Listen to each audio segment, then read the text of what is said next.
जय श्री राम। 83 द्वार श्री रामचरित्र मानस बालकांड। तदपि करब में काज तुम्हारा, श्रुति कह परम धर्म उपकारा। परहित लागित जय जो देहि, संतत संत प्रसहितेहि। अस कही चले सबई चिरुनाई, सुमन धनुष कर सहित सहाई। चलत मारस हृदय विचारा, शिव विरोध ध्रुव मरुन हमारा। तथापि मु आपण मानकर कार्य करिबी, कारण श्रुतिगण कहंती परलोकर हेउची परम धर्म। जे परहित लागी देह त्याग करे, संत जन माने चिरकाल तार प्रशंसा करंती। यहाँ कही कामदेव समस्त को प्रणाम कले एवं हाथरे फूलधनु धरी निजर सहायक मानक सहित बाहरी पड़िले। जाऊ जाऊ से मने मने भाविले, शिव शंकर विरोध कले मोर मृत्यु सुनिश्चित। तब आपन प्रभाव विस्तारा, निज बस कीन सकल संसारा। कोपे उजबही बारी, चर के तू छन महु मिटे सकल श्रुति से तू।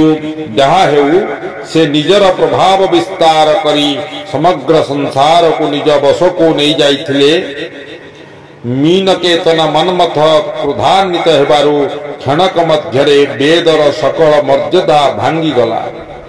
ब्रह्मचर्य व्रत संयम नाना, धीरज धर्म ज्ञान विज्ञान। सदाचार जप जोग विरागा, सभय विवेक कटकुश बुभागा। विवेक रूपी राजार ब्रह्मचर्य व्रत, नाना प्रकार संयम धैर्य धर्म ज्ञान विज्ञान सदाचार जप जोग वैराग्य इत्यादि सकल सैन्य भयरे पलायन कले।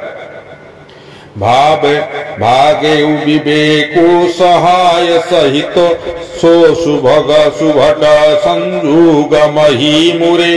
सदग्रंथ स पर्वत कदरनी, महु जाइते अवसर दुरे। हो निहार का कर तार को, रखबार जग खर भरू परा। दुई माथ कई रति नाथ जही, कहु को पी कर धनु सर धरा। विवेक निजर सहायक मानक सहित पलाई गला। तार योद्धा माने रणभूमिर पृष्ठभंग देई पलाई गले एवं समस्ते जाई सदग्रंथ रूपी पर्वत कंदर लुचि रहिले। अर्थात ज्ञान वैराग्य संयम नियम सदाचार आदि केवल ग्रंथ रे लेखा होई रही गला सिना, हेले से सबुर आचरण कुआडे उभई गला। समग्र जगत रे कोलाहल खेली गला एवं समस्ते कहिबा को लागिले, हे दैव एथर कौन घटिब किए जाने।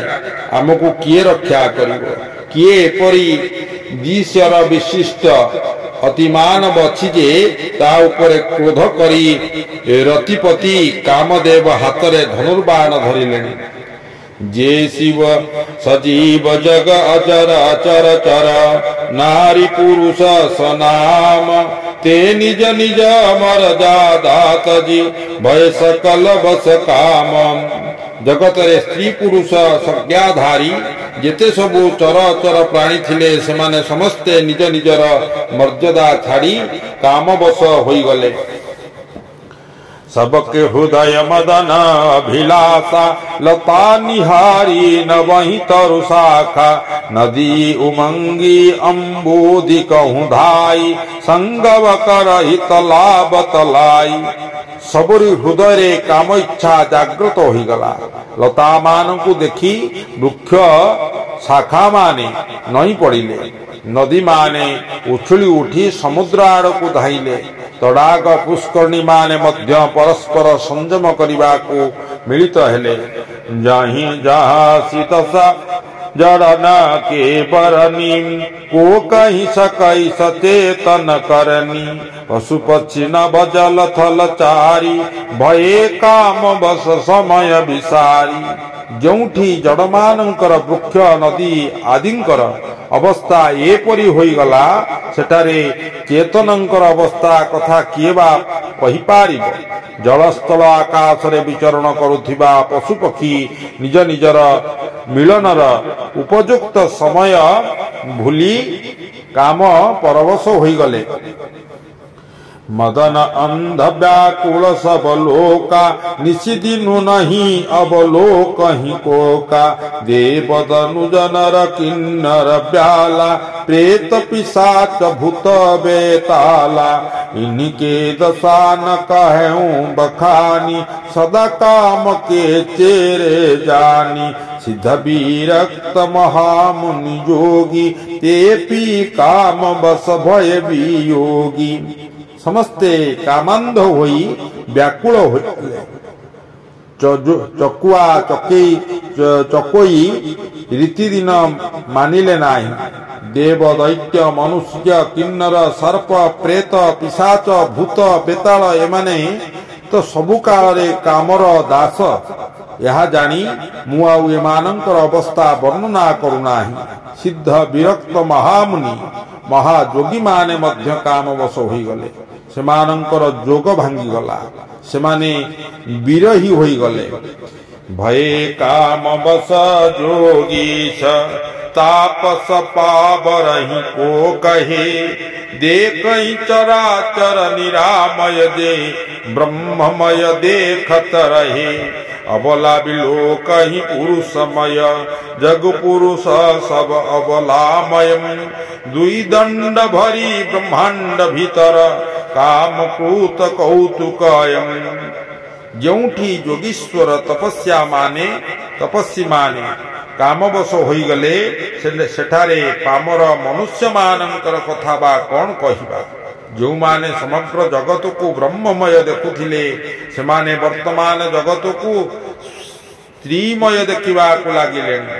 स्त्री माने समग्र संसार को पुरुषमय देखिले एवं पुरुष माने स्त्रीमय देखिले। दुई घड़ी पर्यंत समग्र ब्रह्मांड रे कामदेवंकर रचित एही कौतुक लागी रहिला। धरी न काहू धीर सबके मन मनसी जहरे।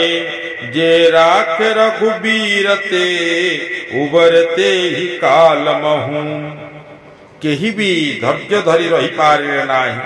कामदेव समस्तंकर मन हरण करिनेले।